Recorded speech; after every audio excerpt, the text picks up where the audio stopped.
Денсаулығым басты байлығым деген ағайын армысыздар. Назарларыңызда сау болайық бағдарламасының кезекті саны. Бүгін біз жаздағы ыстықтан болатын сырқат түрлері турасында сөз ететін боламыз. Олай болса, бүгінгі студия қонағымен таныс болыңыздар.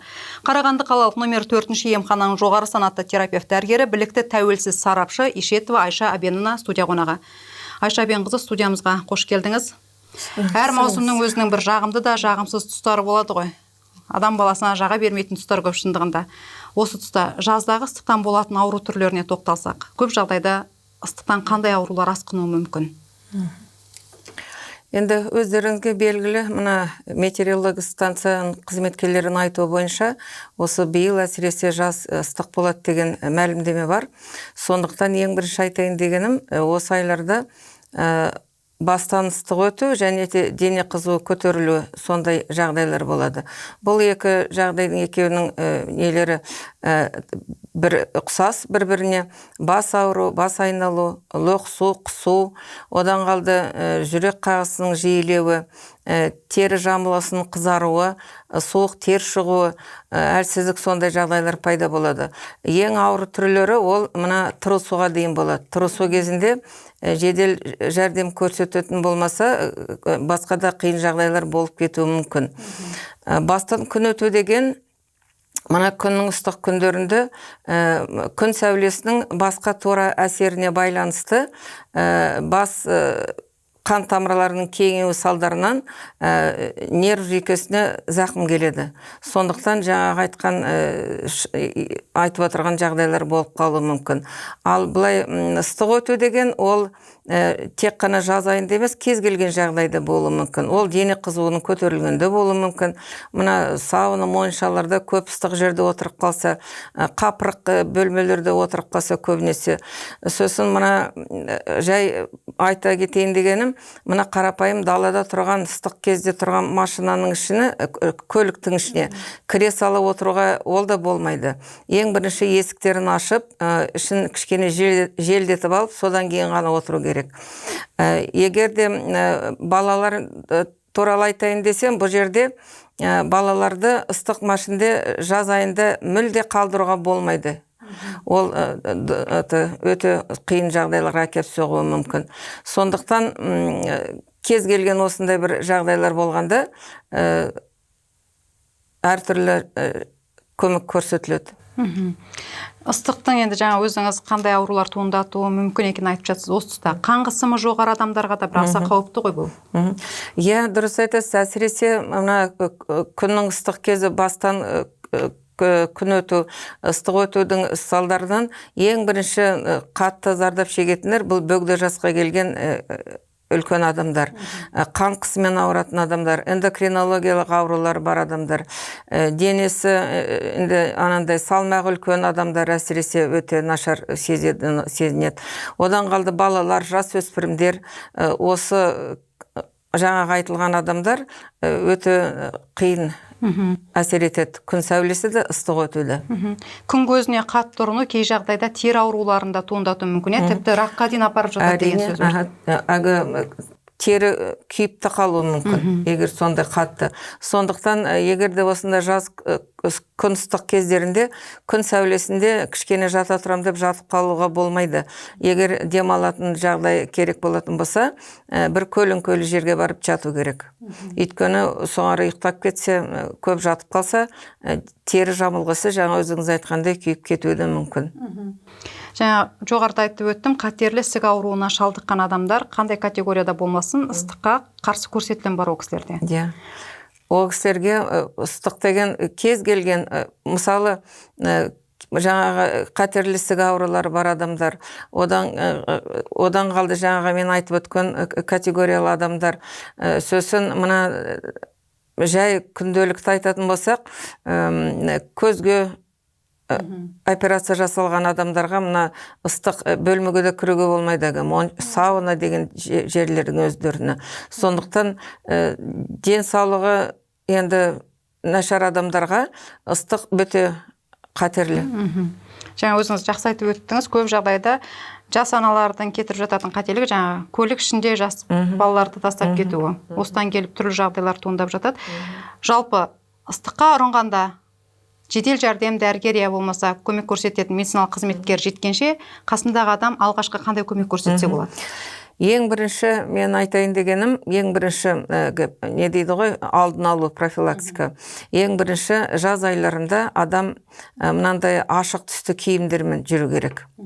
Одан қалды басына киім, анандай қалпақ немесе орамал, жаңағы ақшыл түсті, сонда басы жабық болу керек. Міндетті түрде сонда өзін өсі. Одан қалды жеңіл, натуралды тканьдардан, маталардан жасаған киімдер киген дұрыс, жеңіл желпі. Ал егерде енді сондай бір жағдайлар болып, көмек керек болатындай жағдайлар болса, онда әлсіздік пайда болып, бас айналып, кішкене сондай жағдай нашарлаған кезде, ең бірінші далада болса, ол кісіні көлеңке жерге апаруға тырысу керек. Егер мынандай бөлме ішінде отыратын болса, әйнек ташып, есік ташып, желдету керек міндетті түрде. Өңіш жағын босатып, жоғар киімдерін шешіп, кішкене салқын су бүркуге де болады. Маңдайына, желкесіне жаңағындағы салқындатуға болады. Одан қалды кейбір мына қатты қызуы бар адамдар, қызуға түскен адамдар, мысалы, жоғары температураларда, олардың денелері не болғанмен, қалшылдап тұрғанмен, мына қол, аяқ саусақтары мұздай болуы мүмкін.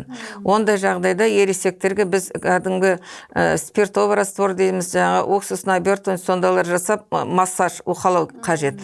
Бірақ балаларға оны жасауға болмайды. Ең бірінші сол кішкене жаңа айтқандай салқын шүбірек маңдайға желкесіне қойып, одан кейін кішкене су сеуіп, есіне келеді ол кездерде. Ал егерде есіне кірмей, көмек жаңа істеген әрекеттеріміз ешқандай көмек жасамаса, одан қалып тағы енді білмеймін, қол астында бола ма, кейбір кездерде болады, нашатырлы спирт дейміз, соны иіскеуге беру керек. Егерде осының бәріне ешқандай көмегі болмаса, міндетті түрде жедел жәрдем шақыру керек. Дәрілерді ешқашанда өз беттерімен қабылдауға рұқсат етілмейді. Дәрілердің бәрін емханаға барғанда, немесе жедел жәрдем келгенде дәрігерлер өздері береді. Ал дәрігер келгенге дейінгі жаңағындай іс-шараларды қолдану керек. Қысты күндері суыққа ұрынып, аязда қалған адамдар үсік шалған жағдайда, көп жағдайда біз айтып жатамыз, бірден ыстыққа апаруға болмайды, бірден ыстық беруге болмайды деп. Сол сияқты, мысалы үшін күннің көзіне ұрынған адамға бірден салқын су беруге болмайды. Болмайды. Күннің көзіне мынандай ұрынған адамдарға ешқашанда лезде су беруге болмайды. Біз оны көлеңкеге әкелгеннен кейін, жаңағы әрекеттерді жасағаннан кейін міндетті түрде 1-2 стақан су беруімізге болады. Кәдімгі ыстық та емес, суық та емес, комната температура, сондай су беруге қажет, міндетті түрде беруге болады, егер мүмкіншілік болса. Суық нәрсе беруге болмайды. Және де дене қызуы 40-қа дейін болып, бала қалдырап жатса, о балаға да жаңағындай суық ештеңе беруге болмайды. Жазды күні балалардың ойын алаңында жүретін мерзімі көп, доп қуып, футбол ойнап жүретін кезде көп. Осы кезде ыстық даладан жүгіріп келіп, ентелеп келіп, суық су ішіп жататын балалар бар. Жоқ, суық су ішуге болмайды, одан ол жақсы болмайды. О баланы кішкене жаңағындай желдетіп, жылы бір салқындау жерге апарып, жатқызып, 1-2 сағат демалып тұру керек. Және де тамақта беріп керек жоқ ондай балаларға. Мына күннің көзі ыстық кезінде далаға шығаралында кісі көп тамақты ішуге болмайды. Тамақты аздап ішу керек. Сосын енді балалар туралы айтатын болсақ, мына күннің енді қақырайып тұрған ыстығында балаларды далаға шығарып керек жоқ. Күн сәулесі кішкене азайып кеткен кезде сосын шығаруға болады балаларды. Жаңағындай бас киіммен міндетті түрде жеңіл киіндіріп, натуралды матадан тігілген киім киген дұрыс. Бала болсын, үлкен болсын. Жаздағы өкпе қабыну көп жағдайда неден туындап жатады? Жаз кезінде өкпе қабыну көбінесе мына сквозняк дейміз ғой, сондан пайда болатын нәрсе. Көбінесе мына машинның ішінде кондиционер деген бар ғой қазір. Кондиционерден салқын тиген өкпе қабынулары өте ауыр өтеді. Сондықтан оны да ақырын қолданған дұрыс. Үйде болсын кондиционер, машинның ішінде болсын, оны қолдану қажет, бірақ та өзінің несі болу керек. Тағы да айтайын дегенім, жаңа біз айттық қой, мына дәрігер келгенше ешқандай дәрі-дәрмек дәрігерге дейінгі көмекті болма қажетті. Бірақ та қан қысымы көтерілетін адамдар, қант диабетімен ауыратын адамдар, ол кісілер өздерінің қалталарында дәрілері болады. Ондай жағдайда өз бетімен қан қысымын өлшегеннен кейін, жүрек қағысын өлшегеннен кейін, тынысын өлшегеннен кейін өзінің дәрісін беруге болады, көрсеткіштері болса. Олай болса, Айша Әбенқызы, жыл мезгілінің қайсында болмасын, қолайсыздық да бар, бір жайлы сәті де бар. Жаздағы жайсыздықтар аз болсын деп тілеймін. Еңбегіңізге жеміс тіледім. Рахмет. Құрметті көрермен, жаздағы ыстықтардан аса сақ болыңыздар. Бастысы балаларды назардан тыс қалдырмаңыздар. Аман сау болыңыздар.